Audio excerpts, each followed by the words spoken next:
organizando as perguntas, eu vou contar uma historinha que aconteceu em 70. A maioria não tinha nascido, né? Em 70 foi a época que algumas escolas, principalmente essa ligada à comunicação, à informática e turismo, começavam como cursos livres, né? E sem autorização do MEC.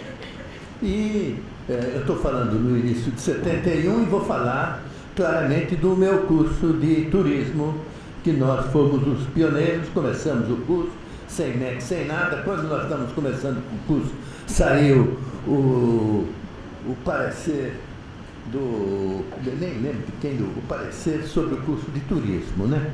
E como o MEC sempre demora um pouquinho para tomar preocupação, depois de um ano, então, foi aquela não, vamos fechar todos os cursos que estão irregulares, todos os cursos que não têm autorização, né?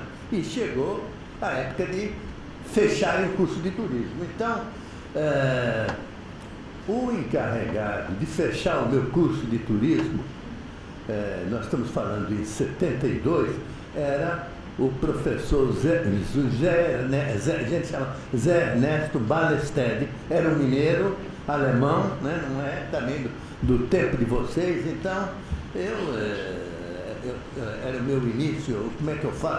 Naquele tempo a gente telefonava, né?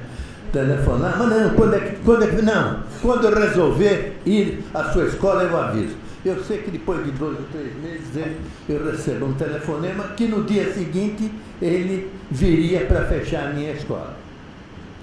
Então, no dia seguinte, a única coisa, ele falou que hotel ele estava, eu passei no sábado de manhã, apanhei e levei lá para o Morumbi para ele verificar como é que nós funcionávamos, né? E ele começou, a primeira coisa, na época de 70, foi quando as mulheres que não tinham, quer dizer, o que aconteceu? 50, 60, as mulheres classe média paravam, né? Casavam, né? Não trabalhavam, né?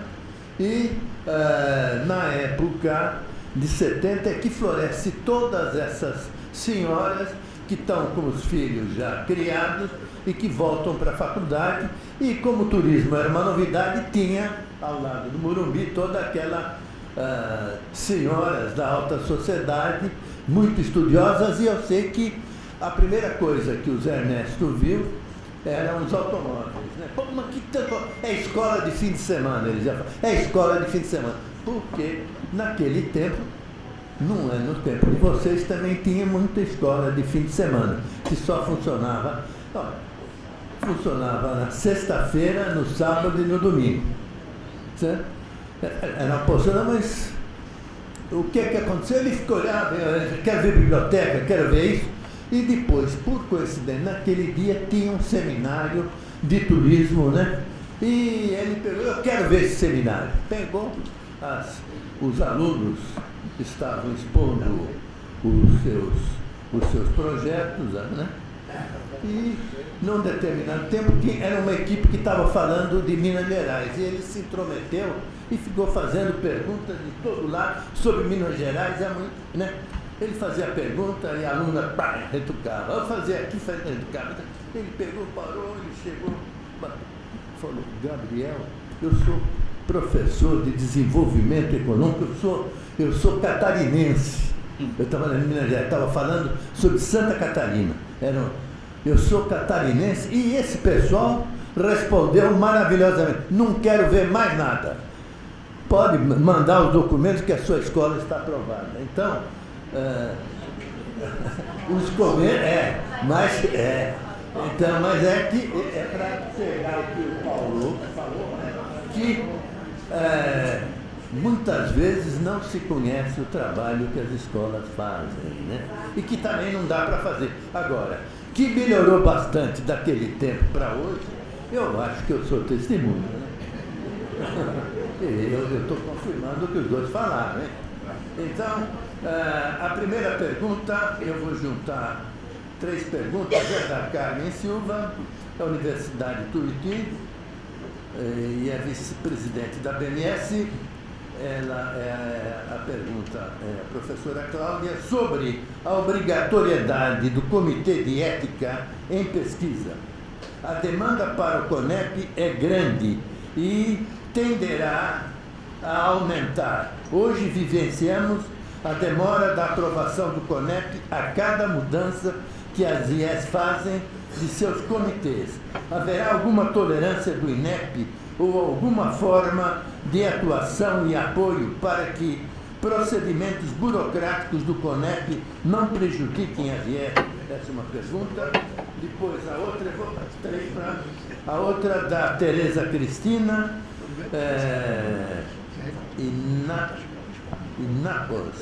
esse diretor Inopos aqui. Professora Cláudia, sobre a exigência de convênio da IES com o SUS, como fazer nos casos onde o órgão competente, em nosso caso a Prefeitura, nega a IES o convênio com o SUS? Temos o documento comprobatório da negação, alegação falta de verba. Da mesma professora, acredito que a exigência de 30 professores por hora para uma turma de 120 alunos inviabiliza os cursos de odontologia que dão maior importância à prática clínica, pois 4 dias de clínica versus 30 professores por hora aula, o valor fica maior do que a mensalidade do aluno só para pagar os 30 professores por hora. Normalmente essas turmas, né, a pergunta no final é: considero exagero. Então... Bom, a primeira pergunta eu acho que o Gustavo já respondeu na fala dele, né, que é a questão do Comitê de Ética em Pesquisa, e a gente tem atuado já com a questão da propositura, né, quando não precisa, mesmo que aguarde a homologação, já está valendo para fins de avaliação. Assim também é o registro do Ministério do Trabalho, a gente já tem, o INEP tem já atuado com relação a esses acordos, a solicitação, dessa forma. Então, eu entendo que isso não é uma questão de tolerância, mas é justamente do entendimento que a IES já fez o movimento e, enquanto ela aguarda que seja homologado, já está valendo, porque isso já consta do projeto pedagógico e ela já está atuando em conformidade que está pedindo o instrumento. Com relação à questão do SUS e da Prefeitura, eu diria que a gente tem que lembrar da grande importância que tem hoje as instituições que estão instaladas para fins de controle social, né? Acho que o Conselho Municipal de Saúde da região, o Conselho Estadual também, o Conselho Nacional de Saúde tem essa incumbência com relação ao controle social. Eu não acredito que uma proposição em uma prefeitura, uma negação possa ser aceita dessa forma, a não ser que já esteja com a demanda superada. Aí vem a primeira questão, que é a análise da demanda desse curso. Se há demanda, se há necessidade, há com certeza um interesse por parte da rede pública de saúde que esses convênios se estabeleçam. Então, isso deve ser um motivo de discussão com outros órgãos, com setoriais da saúde, para que seja contemplado. Essa conta da odontologia, não sei, eu me assustada com a conta, porque eu acho que a gente fica muito na questão mercadológica e financeira, né? Eu acho que o que está sendo proposto com relação ao instrumento e a questão da carga horária, ela é uma orientação que é dada, inclusive, por instituições, associações da área da saúde, da odontologia, e acredito que essa conta, ela deve ser feita com relação ao que é a qualidade que se traduz o contexto da prática. Cláudia, eu acho importante fazer a observação, eu sei que há pleno, porque os professores que fizeram essa regra são professores que é muito confortável dar aula com 4 alunos, mas uma coisa tem que pensar, uma aula de 8 horas equivale a 240 horas dia de aula. Eu dou clínica 4 dias, no mínimo, por semana, 240 vezes 4. São quase 1000 horas de aula por semana. Eu diria que é uma conta... Faz favor, olha, é necessário gravar o que você está falando, prefeito nosso. Tá, desculpa, mas eu vim para isso, eu quero conversar sobre isso. Primeiro, do SUS não tem demanda, não. Nós atendemos todo o público gratuito, temos uma clínica imensa, a cidade não tem atendimento, mas o prefeito, a verba do SUS, ele usa como ele quer e negou e temos documento. Agora, uma coisa muito séria que a gente tem que pensar. Eu já participei da BENA e tudo, e sei que quem está lá quer mesmo que nem tenha mais curso de odontologia. Agora, para e pensa. 30 alunos numa clínica, um curso de 8 horas, você não vai pagar 8 horas de professor, você vai pagar 240 horas por dia. A minha clínica, eu adoro clínica, dou muita clínica, desde o 3º ano, tem 4 dias de clínica, imagina, 240 vezes 4, quase 1.000 horas por semana de professor e o FIES mandando aumentar 6,4. Vocês querem matar a gente? Eu não estou aguentando. Eu estou enlouquecendo. Abre um instrumento desse agora, que é a área da saúde, com FIES desse, eu tenho a vender a faculdade, eu desisti. Porque 240 horas por dia? Ô louco, é muita coisa, sem noção. Desculpa. Professora Arsen, todas as proposições elas são analisadas, como eu disse, tecnicamente. Eu acho que se há ainda alguma dúvida com relação ao indicador, a gente vai se debruçar e continuar estudando. Agora, esse indicador, ele, no caso da odontologia, nós já trabalhamos o documento orientador, fizemos capacitação de avaliadores e muitas pessoas já tiveram acesso a esse indicador e todos consideram bastante pertinente a relação com relação à importância da prática. O que eu me referi no início é que fica muito complicado quando a gente faz a relação da qualidade da prática com mensalidade. Porque, na verdade, assim, ó, esse contexto do investimento ou do financiamento ele tem que ser globalizado e não por um indicador. Tem muitas outras questões que devem ser ponderadas com relação ao custo. Eu entendo que é um investimento importante, porque o que se tem apresentado hoje é que o contexto da prática precisa ser mais valorizado para que a gente tenha um egresso de um curso com as competências e habilidades que são necessárias. Agora, nós não temos nenhum problema, inclusive, de voltar a discutir, de analisar. Até o momento, nos parece, é a primeira vez que eu escuto essa relação, mas até o momento sempre nos pareceu que estava adequado. É a primeira vez que eu escuto uma afirmação disso. Eles vão cortar a clínica, você vai ver, não vai ter clínica, vai ter um dia de clínica na semana. Mas é para isso que a avaliação está aí, a gente deve acompanhar para que não aconteça um reducionismo da prática pedagógica em razão do custo, né? Temos mais questões e eu queria, assim, também responder as questões que foram colocadas pelo Gustavo, porque eu acho que também ficou, né, uma expectativa de resposta com as questões que eles colocaram. E se vocês preferem que seja no final a deles... Eu acho assim, tem bastante questões aqui a respeito da acessibilidade, né, que eu acho interessante colocar num bloco. Depois tem várias que são bem específicas, se for o caso, você pode responder por e-mail, se ficar muito tarde. Eu vou levantar a questão da acessibilidade que eu juntei aqui num bloco, tá? Começando pela pergunta da Priscila, da Expertise Educação. Há muita divergência das exigências dos avaliadores sobre a acessibilidade. Não é possível o instrumento conter um checklist referente a esse requisito legal? Ela já gerava controvérsia quando estava no âmbito do arquitetônico. Não tende a ficar mais nebulosa com conceitos de acessibilidade pedagógica e comunicacional, eu acho que é atitudinal, né? Os dois. Tem mais ainda, acessibilidade. A exemplo da biblioteca, quantos espaços devem estar disponíveis? Tem uma regra. A dificuldade, compreender o que é acessibilidade atitudinal. O que será considerado para avaliar acessibilidade atitudinal e acessibilidade pedagógica?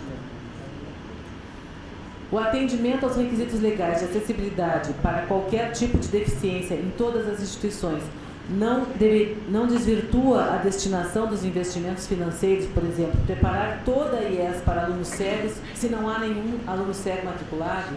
Então, essas são as questões de acessibilidade, depois a gente...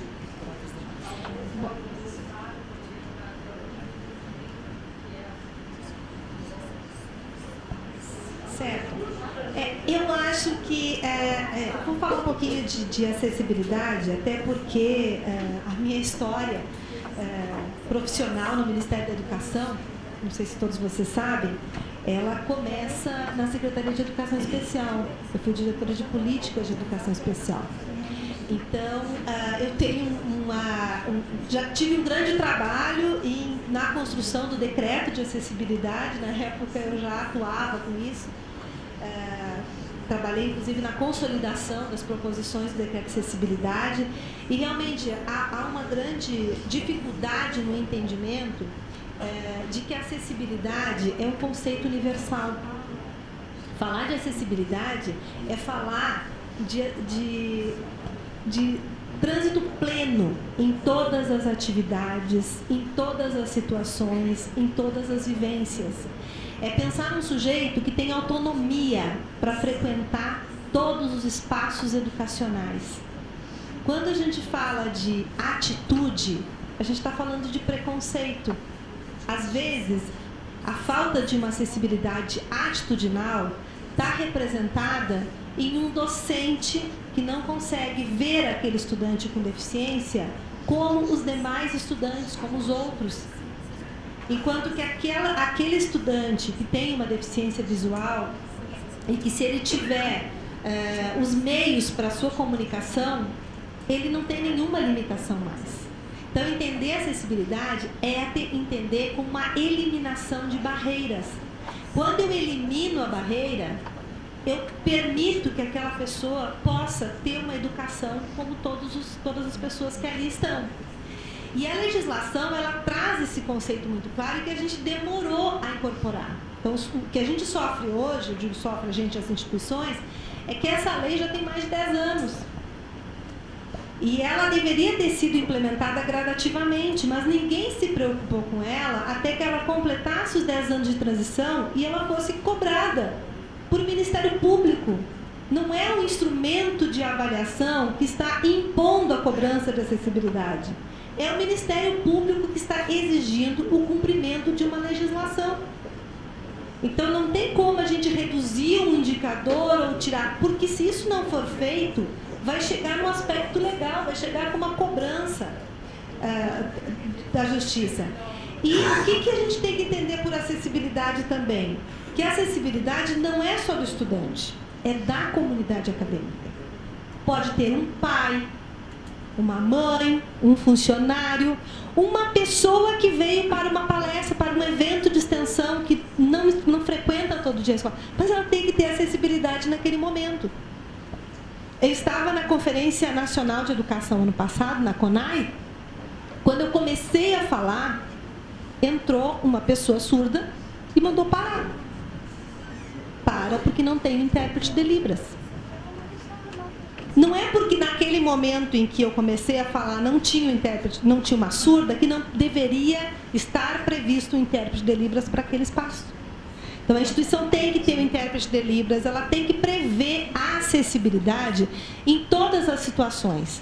Então, a atitudinal está nas pessoas, está na formação cidadã que eu dou para o colega do estudante que tem deficiência, na formação cidadã que eu dou para o funcionário que atende a pessoa com deficiência na secretaria acadêmica, está em todos os espaços. Quando a gente fala de acessibilidade pedagógica, a gente fala de uma preparação de uma aula que o professor prevê que todas as pessoas que têm uma determinada deficiência ou uma mobilidade reduzida vai acessar aquele componente curricular, vai acessar aquele conhecimento. Porque se eu limitar o acesso a qualquer conhecimento, eu não tenho uma atitude de acessibilidade pedagógica, eu não estou prevendo acessibilidade pedagógica. Então, quando a gente consegue entender o conceito, a gente consegue olhar para todas as coisas que a gente faz e pensar se tem alguém que está limitado, que não consegue acessar aquele determinado conhecimento. E aí vem as questões, eu vou aproveitar para entrar no que o professor Paulo Lima coloca, que é, para além da questão da exigência legal, o autismo foi uma outra legislação que foi criada e que estabeleceu, que na minha visão, até quando já está incorporado, pessoas com deficiência, mobilidade reduzida, ele acrescentou que a pessoa com autismo também tem que ter acesso a todas as situações de aprendizagem na instituição. Adianta ter um convênio e dizer, você vai estudar lá? Eu estou segregando. Eu tenho que dar na minha instituição. O que ela fala em convênio e cooperação? Eu posso ter um atendimento especializado que vai propiciar a melhoria das condições de acesso à educação para aquela pessoa autista. Mas não é ter um convênio para dizer, eu tenho um convênio e ele vai estudar lá. Isso se fazia muito com a questão das APAES, né? No tempo com as crianças, que era criar uma escola especial, que também hoje a Política Nacional de Educação Especial rejeita a questão das escolas especiais como único lugar de educação. A escola especial é para o atendimento educacional especializado, mas as pessoas com deficiência têm direito constitucional de acesso à educação em todos os espaços. Então, quando a gente entende o conceito de acessibilidade, a gente entende por que ele está perpassando todos os... e está se configurando em praticamente todos os indicadores. Porque parece que se a palavrinha acessibilidade não estiver naquele lugar, não vai estar contemplado. Se eu fizer uma avaliação de auditório e não estiver escrito ali acessibilidade, parece que ninguém vai verificar se tem a rampa, se, para além da rampa, tem, no caso de uma pessoa cega, inclusive um equipamento que permita ele ter a audição do que está sendo tratado naquela palestra, naquele evento. Então, é necessário que a gente entenda o porquê que isso está traduzido em todos os indicadores e mais ainda no requisito legal, que o requisito legal vai endossar o que que foi feito na avaliação anterior. E eu queria só... Quando vai o microfone, é só dizer para vocês que isso pode impactar. Nós temos hoje um avaliador com deficiência física. E ele está avaliando. Poderá chegar nas instituições de vocês um avaliador com deficiência física. E ele vai percorrer todos os espaços da instituição com a sua cadeira de rodas. Eu não posso limitar a participação desse avaliador que sempre avaliou e que hoje tem uma limitação física. E é um excelente avaliador que tem condições de fazer o trabalho de avaliador. Então, ele poderá chegar nas instituições e fazer esse trabalho de avaliação também com a sua limitação.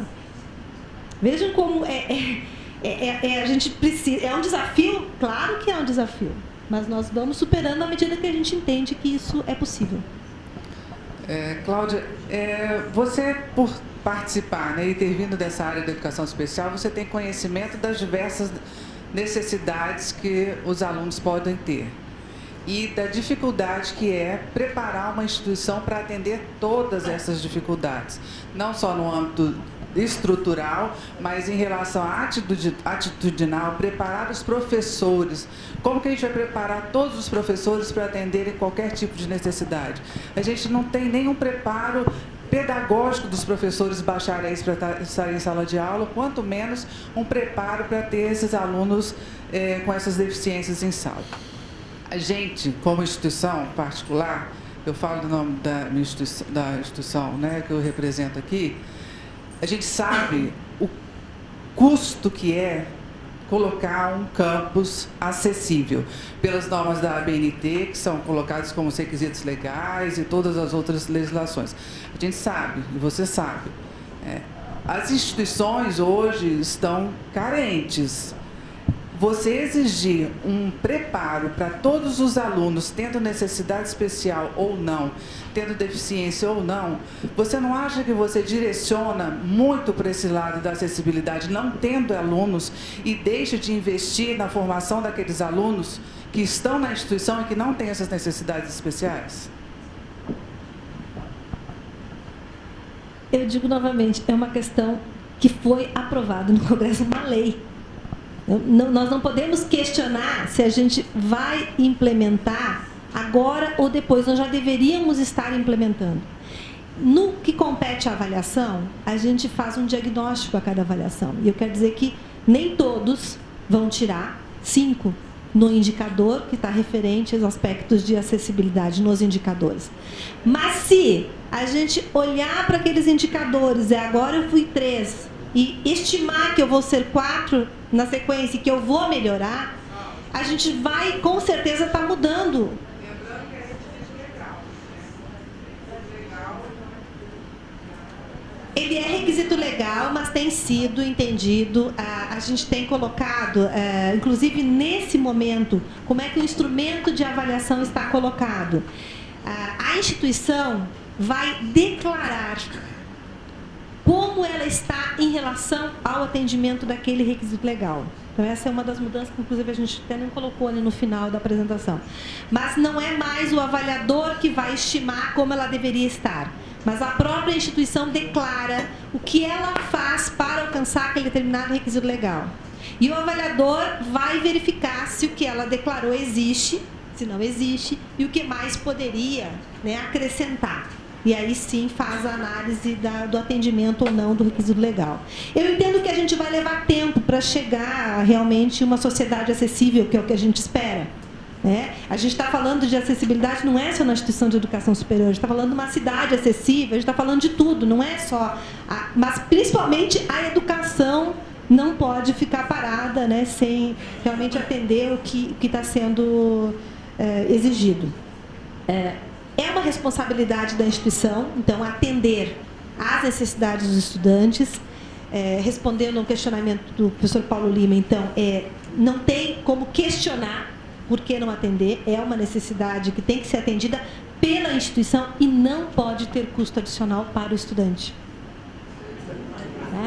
Isto o estudante vai pagar uma mensalidade, ele tem direito, de novo, voltemos o olhar para o direito do estudante. Ele tem direito e ele deve pagar a mesma mensalidade que o seu colega. Cláudia, então, só encerrando a minha participação, a instituição que tem um aluno cego, um aluno surdo, desculpe, que tem que colocar um intérprete, ela paga para o aluno estudar na instituição.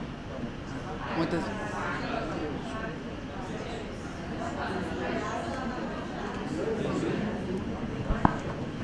Ele tem direito à educação. Assim como todas as outras pessoas. Na nossa instituição, além da gente pagar o intérprete, a gente ainda dá bolsa para o aluno, na grande maioria. Eu precisei... Olha, nós estamos numa sociedade hoje que vivencia a inclusão. Então, assim como... Eu vou de outro lado contar uma história que a gente tenta entender que, às vezes, parece que é um olhar de um custo, mas eu entendo que é um investimento. Então, se a gente olhar do lado da parte do Estado, acho que alguns já ouviram eu falar sobre uma avaliação que a gente está organizando agora, em que os avaliadores, eles têm que pegar um avião até Belém. Em Belém, eles vão pegar um táxi aéreo. Nesse táxi aéreo, eles vão dar 45 minutos e vão pousar em uma cidade que não tem aeroporto, mas tem um campo de futebol em que dá para pousar o táxi aéreo. Nesse local vão estar 2 motos, esperando os 2 avaliadores que estão orientados a não levar mala, ele vai levar uma mochila, porque eles vão andar mais uma meia hora de moto e eles vão até um porto. No porto, eles vão pegar um barco e vão andar de 2 a 4 horas, vão navegar de 2 a 4 horas para chegar até um local onde eles vão fazer um credenciamento, uma avaliação para credenciamento de um polo de educação à distância. Isto é inclusão. É mais um polo de uma IES pequena que se instala em um local onde não teria acesso à educação superior para aquela população se não fosse instalado ali um polo de apoio presencial. Com certeza, o custo dessa avaliação é 4, 5 vezes maior do que uma taxa de avaliação em loco. Mas é um investimento importante.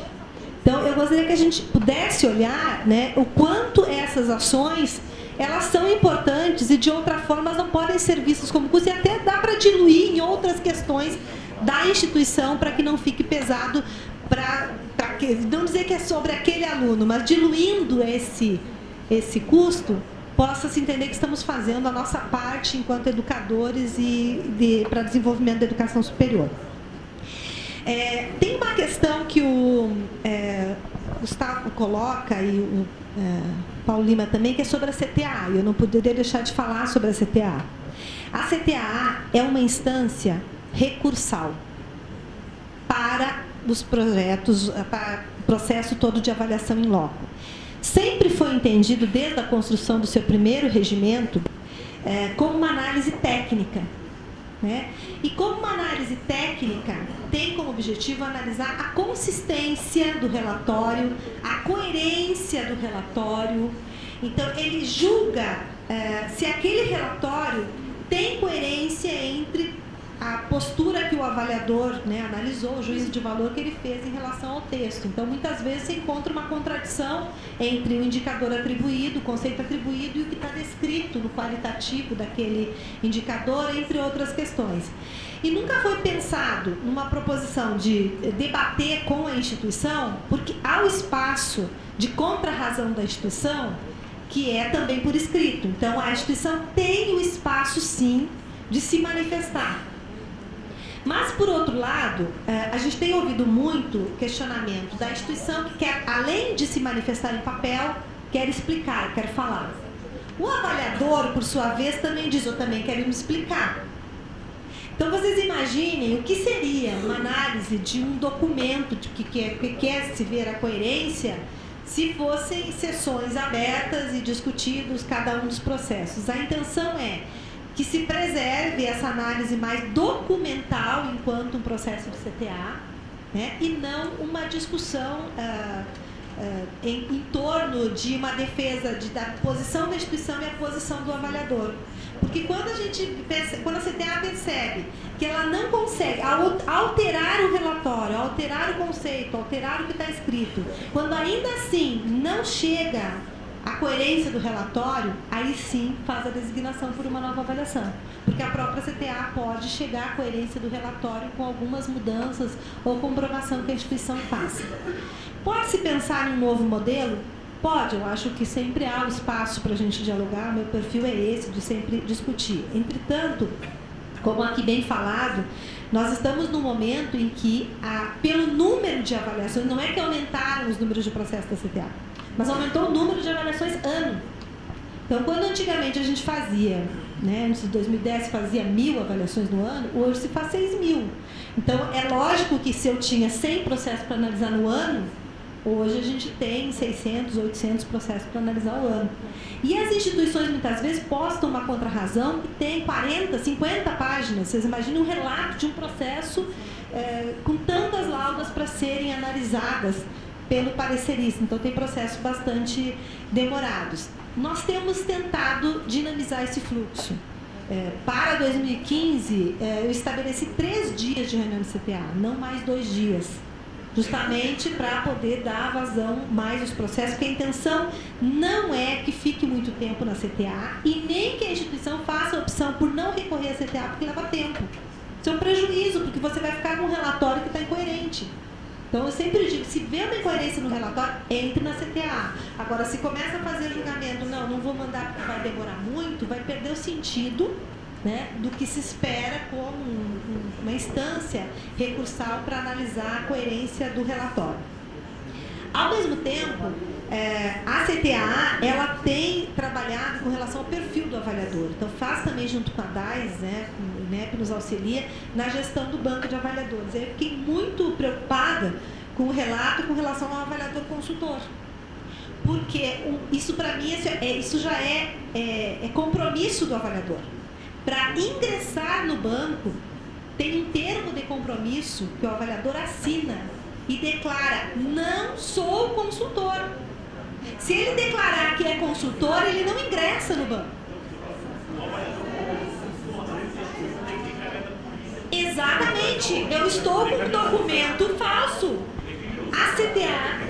A CTA faz o quê? Quando recebe, quando fica sabendo, e não é só por denúncia, porque caso de consultor, eu mesma, às vezes, na internet encaminho. Quando a gente percebe que tem uma situação de um avaliador que está como consultor, é exclusão sumária da CTA. Não tem... Temos que pedir, aliás, aí por um processo administrativo, eu tenho que pedir ampla defesa e contraditória. A gente pede para que o avaliador se manifeste referente à denúncia que foi apresentada. E ele é excluído do banco e imediatamente se configura isso. Então, eu peço até ajuda a vocês, porque se isso acontece, o INEP precisa saber. Agora, também, às vezes, o INEP é o último a saber. Então, aí nós temos, de outro lado, uma situação que às vezes, não sabe, não quer denunciar, não quer falar, não quer se expor. Eu sempre lembro de uma história de uma avaliadora que 2 ou 3 avaliadores ligaram quando foram designados e diziam assim, não, eu não avalio com essa professora. E eu perguntava por que e aquilo não saía. Quando foi o terceiro, eu disse, não, gente, vocês não sabem? Não. Aí eu fui buscar um outro avaliador que tinha avaliado com ela. E disse, o que acontece? Aí ele relatou, eu disse, sim, o INEP é a última a saber. Então, assim, é preciso que vocês falem, porque o próprio já tem acontecido avaliadores que na avaliação do avaliador escrevem em relação ao seu colega, então isso está também dando maior transparência, mas a CTA tem um cuidado muito extremo com relação a essa postura dos avaliadores, porque realmente não pode ser. Agora, por outro lado, eu também vejo muitas vezes uma situação que é complicada com relação a PI. Né? A gente tem hoje alguns PIs que são PIs de várias instituições. E muitas vezes a informação também é buscada junto conosco. Então, essas são situações em que eu penso que se a gente quer montar um projeto pedagógico, a gente tem que montar com quem trabalha na sua instituição, com quem é responsável pelos processos dentro da instituição. Então, cada vez mais, essa terceirização, às vezes, de trabalhos e consultorias, elas não vêm ao encontro de um desenvolvimento das instituições com relação à concepção, às melhorias, a partir do que se tem na própria instituição. Então, eu peço sempre, se vocês encontrarem consultores, vocês nos avisem, porque não poderá ser avaliador e vai ser sumariamente excluído do banco. Devido ao adiantado da hora, nós vamos só então complementar com 2 questões que dizem respeito ao banco de avaliadores, e as demais questões que são bem específicas vão tomar muito tempo da professora Cláudia. Então vou passar depois, conforme for possível, responder por e-mail ou como sugestão para alguma melhoria, é possível, tá bom? Então é só em relação aqui. Este novo instrumento torna mais subjetiva a avaliação, dependendo muito do olhar e formação do avaliador. Os avaliadores têm condições de fazer esse tipo de análise sistêmica e global? Qual tem sido a proposta de capacitação dos avaliadores, principalmente para a elaboração e justificativas qualitativas do novo instrumento de avaliação de cursos? Então, essas 2 questões só para falar sobre a formação dos avaliadores, como eles estão sendo designados, e aí as demais questões eu vou te passar posteriormente. Com relação aos avaliadores, nós temos estabelecido vários processos de capacitação e, como muitos sabem, o banco de inscritos, de pessoas que querem participar do banco é bastante grande, mas nós temos feito um movimento de acomodação do banco de avaliadores, ou seja, os avaliadores façam mais avaliações, então se tornem mais experientes, melhores, e não é necessário ter tantos avaliadores, mas ter avaliadores com competência para o trabalho que realizam. Então, de 10 mil avaliadores que se tinha em 2010, hoje nós temos 4.300 avaliadores. Então, a ideia é ir verificando quais as áreas têm maior necessidade e nas que têm maior necessidade, então a gente vai chamando e incorporando novos. E criamos também, que está em fase final de consolidação, um indicador para seleção de avaliadores. Nós estamos chamando de ISA. O indicador de seleção de avaliadores, ele vai contemplar também os resultados da avaliação dos cursos e das instituições.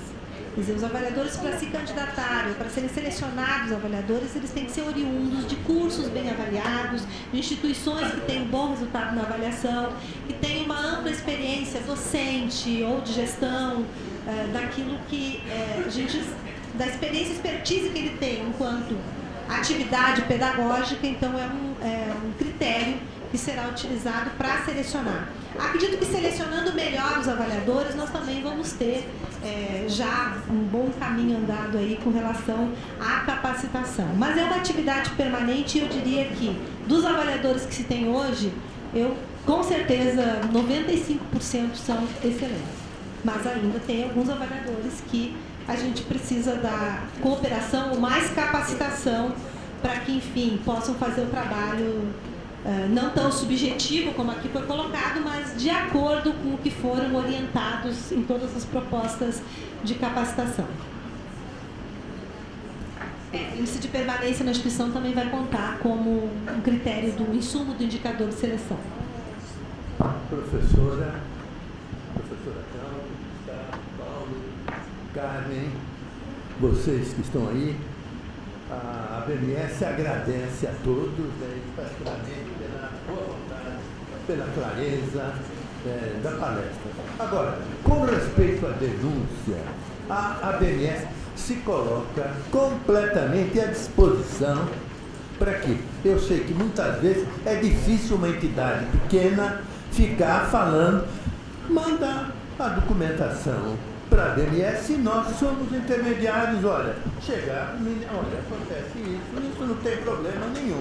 E também para a senhora que tem um problema técnico, manda para a ABMS, explica direitinho que nós temos o compromisso de chegar no INEP e dizer, olha, desde daqui a gente tem toda a boa vontade e a ABMS se coloca à vontade de vocês para aquilo que for necessário para nós termos um melhor trabalho. Muito obrigado a todos.